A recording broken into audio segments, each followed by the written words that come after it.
Magandang araw kaibigan! Tuloy po kayo sa Felicidad's Channel.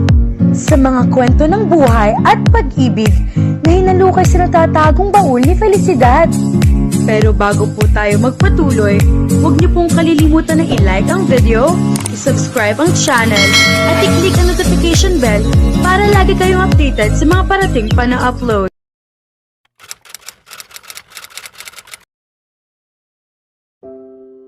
Marahang sumara ang pinto ng kanyang opisina sa kanyang likuran.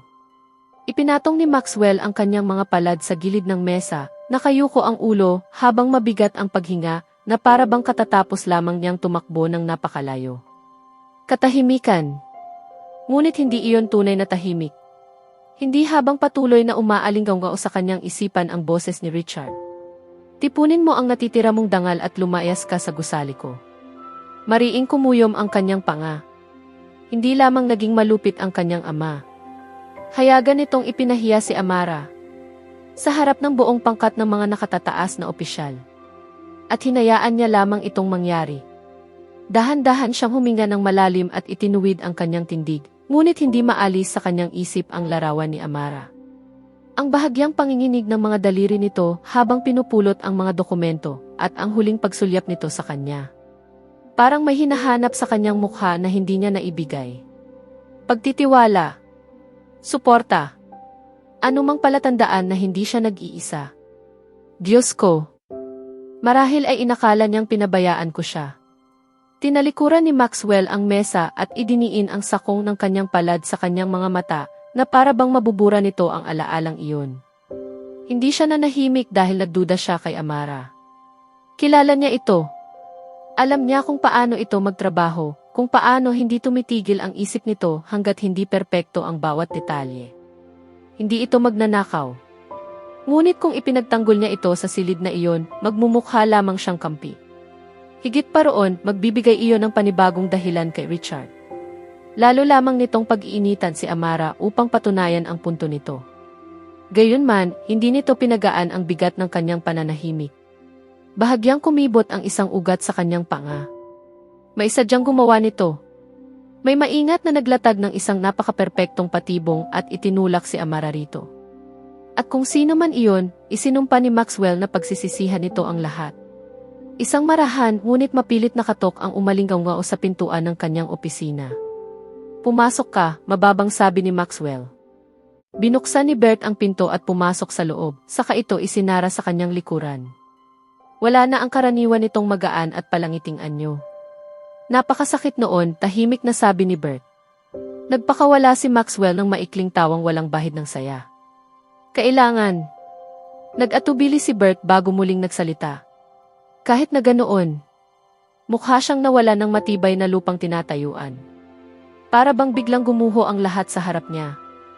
Bahagyang gumalaw ang panga ni Maxwell, ngunit nanatiling kalmado at pantay ang kanyang tinig. Nasa gitna siya ng putukan. Ganoon din ang kumpanya. Mabigat na tumango si Bert. At patuloy pa ring dumudugo ang kumpanya. Hindi ito bibitawan ng media. Alam ko, tugon ni Maxwell. Marahan niyang hinaplos ang kanyang mukha bago lumingon sa bintana. Hindi ito mukhang aksidente. Ang tiempo, ang paraan ng sabay-sabay na paglabas ng lahat. Ang website, mga biswal, mga balita. Masyado itong planado. Nagsalubong ang mga kilay ni Bert.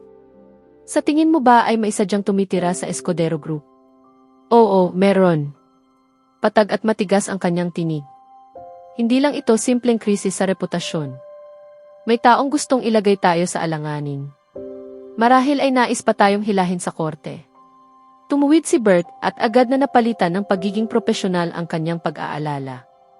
Sige, kukunin ko ang mga talaan ng pag-access, kasaysayan ng server, at kakausapin ko ang mga ahensyang may kaugnayan dito. Kung may naganap na pagtagas ng impormasyon o paglabag sa seguridad, matutunton natin iyon. Nang tahimik, agad na sabi ni Maxwell habang muling humaharap mula sa bintana. Walang tagas ng impormasyon. Walang mga usap-usapan. Kung nanggagaling ito sa labas, kailangan muna nating malaman kung gaano ito kalalim bago tayo magpasya sa susunod nating hakbang. Tumango si Bert. Sasabihin ko sa'yo agad kapag may nalaman na ako. Nang muling sumara ang pinto sa kanyang likuran, nanatiling nakatayo si Maxwell sa kanyang kinatatayuan, nakatanaw sa kalayuan ng lungsod. Muling sumagi sa kanyang isipan ang mga mata ni Amara. Malalaki, sugatan, at tila naghahanap ng kasagutan sa kanyang mukha. Isang bagay na hindi niya naibigay. Ang alaalang iyon ay tila punyal na muling umikot sa kanyang dibdib. Nakita niya kung paano siya nito tiningnan, na para bang nakikiusap na sabihin niyang hindi siya nag-iisa. At nanatili siyang tahimik. Marahang hinaplos ni Maxwell ang kanyang mukha, mahigpit ang pagkakakuyom ng kanyang panga. Darating ang araw na malalaman mo rin ang buong katotohanan ng aking puso. Marahil ay maaalala mo ako bilang isang lalaking nagmahal sa iyo ng labis, o bilang isang duwag na nanatiling tahimik habang unti-unti kang naduduro. Hindi ko alam kung alin sa dalawang kapalarang iyon ang higit na malupit. Ngunit umaasa ako na balang araw ay maunawaan mo ang bigat ng pagmamahal na pasan ko para sa iyo. Kung paano kita inuna kaysa sa sarili ko, kahit pa ang kapalit nito ay ang masaktan ka, kahit pa ang kapalit nito ay ang pagkawasak ko rin. Hindi sapat na malinis lamang ang pangalan ng Venture and Corporation. Patutunayan niya na si Amara ang tunay na lumikha ng kampanya. Na wala siyang ninakaw ni anuman. At kapag nasa kanyang mga kamay na ang katotohanan, ihaharap niya iyon kay Richard at kay Amara mismo. Kailangan niyang malaman na hindi siya kailanman tumigil sa paninindigan para sa kanya. Nakaupo si Amara sa sofa, nakayakap sa kanyang mga tuhod at nakatitig ng walang buhay sa madilim na ekran ng telebisyon. Mahimbing nang natutulog si Lucas at nagpapasalamat siya roon. Wala siyang sapat na lakas upang magkunwaring maayos ang lahat ngayong gabi. Naka-off ang kanyang telepono at nakataob sa ibabaw ng mesa sa sala. Hindi niya kayang makita pa ang isa pang abiso. Isa pang balita. Isa pang artikulong naghahaka-haka tungkol sa eskandalong bumalot sa kanyang pangalan. May kumatok sa pinto. Hindi siya gumalaw. Muli itong kumatok, mas mariin na ngayon. Amara, nandyan ka ba? Isang pamilyar na tinig ang marahang tumawag. Si Tony. Naghigpit ang kanyang lalamunan. Marahil ay sinabi na ni Miranda sa kanya ang nangyari. Dahan-dahan siyang tumayo at binuksan ang pinto. Nakatayo roon si Tony, bakas ang matinding pag-aalala sa kanyang mukha. Buong gabi kitang tinatawagan. Pinatay ko ang telepono, mahina niyang tugon. Inakala ko na. Sandali itong nag-atubili bago pumasok sa loob. Nabasa ko ang balita. Totoo ba iyon? Ibinaling ni Amara ang tingin sa ibang direksyon habang lalo pang sumisikip ang kanyang dibdib. Iniisip nilang ninakaw ko ang kampanya. Sinuspindi ako ng Escudero Group ngayong araw. Mahinang napamura si Tony habang kumikislap ang galit sa kanyang mga mata. Walang katotohanan iyan. Napakurap si Amara na bigla sa kanyang sinabi. Kilala kita, mariing sabi ni Tony. Hinding-hindi mo gagawin ang ganoong bagay. Hindi ikaw. Lumabo ang kanyang paningin habang namumuo ang mga luha sa gilid ng kanyang mga mata.